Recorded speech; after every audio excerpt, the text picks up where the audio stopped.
Welcome back, everybody. This is going to be a B-channel exclusive look at this WASR 2, just real quick. Basically, I got this rifle, years ago, probably 3 or 4 years ago from Circle 10 AK off their used rack. I think at the time, I paid like $500 for it. But it came with some Tapco furniture, a folding stock, and obviously I wasn't a big fan of that. And also the Tapco handguards, I'm not a big fan of. The pistol grips are okay, but the other ones, not so much. So I went over to Apex Gun Parts, I think, and ordered up a used surplus set. I believe they're from the Bosnian War, or however you want to refer to it, depending on what nation you're in right now. So they was from that war, and they all came over. We got the, of course, the donkey dong up front, the reverse one, so that way you can actually still reload the rifle on an AK. Obviously, that's important that you're able to cant the magazine, yet still come in. We did some Packy tape here. The Packy tape comes from, I believe, Echo 9.3. And for those of you guys that have been over in the Afghanistan theater or Pakistan or anything like that, you know they put this stuff on everything. And obviously, since this rifle is not correct at all in terms of historically accurate, in terms of how the WASR 2s were imported, I figured why not go for it and make it sort of a Khyber rifle, which is Khyber Pass. For those of you guys who don't know, a lot of rifles come out of there, and really none of them are correct, if you will. So what we did, we got it in. It wasn't threaded.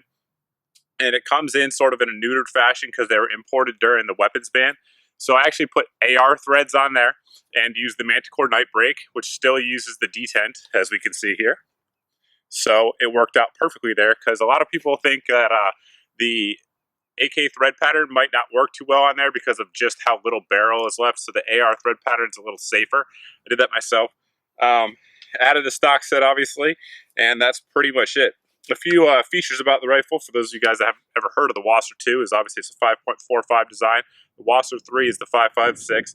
It has the Upswept charging handle. There was some sort of debate, I guess you could say, as to whether or not the WASR 2s had them or if it was just the SAR 2s. But I can assure you, some WASR 2s did, some didn't. This one just happens to. But cold hammer forged barrel, no dimples in the receiver, just like every other WASR out there. But just like most WASRs that are properly inspected anyway, shoots perfect. I mean, I've never had a malfunction with it. You guys have seen this rifle on the channel for several ammo tests and other things, and it functions 100%, and it really is just kind of my beater AK.